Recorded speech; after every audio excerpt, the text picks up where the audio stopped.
সকলকে স্বাগত জানিয়ে আমি আজকের ভিডিও শুরু করছি। আজকে আমি আলুর চিপস বানাবো। তার জন্যে কি লাগবে প্রথমে সেগুলো আমি বলে দিই। লাগবে তো মেন আলু, আর আলুটাকে এখন আমি কেটে খোসা ছাড়িয়ে জলের মধ্যে ভিজিয়ে রাখবো সারা রাত। তারপরে বাকিটা সকালে আবার দেখাবো। আমি এখন বম্বেতে এসছি। বম্বেতে প্রচণ্ড গরম, ভোটের জন্য এসছি। এখন দুদিন থাকবো আরও, তারপরে পুনাতে যাব। আজকে আমি আমার ঘরেই ভিডিওটা করছি। এইভাবে পুনি বের করে নেব। এইভাবে আমার আলুর খোসাগুলো সব বের করে নিয়েছি। এখন আমি চিপস, এইটার সাহায্যে আমি চিপসটা বানাবো।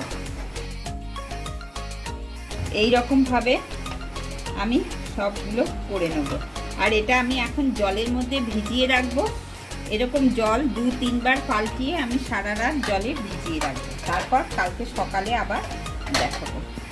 এইভাবে আমার চিপসগুলো সব কাটা হয়ে গেল।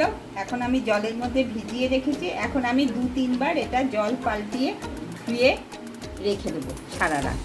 তারপর কালকে আবার দেখাবো। জলটা আমার টকবক করে ফোটা চালু করে দিয়েছে।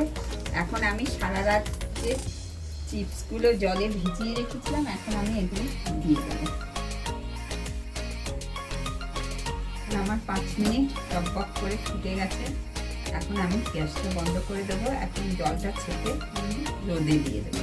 এইভাবে আমার সবগুলো শুকাতে রেখে দিচ্ছি।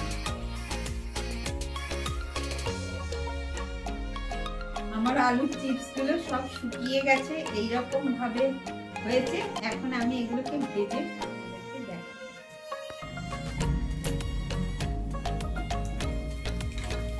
এইভাবে, এই যে একটা আমার ভাজা হয়ে গেল আলুর চিপস।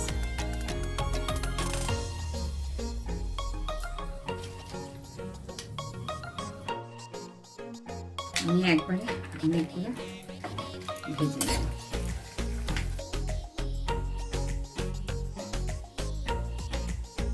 এইভাবে আমার আলুর চিপসগুলো সব ভাজা হয়ে গেল। এইভাবে আমার আলুর চিপসগুলো সব ভাজা হয়ে গেল।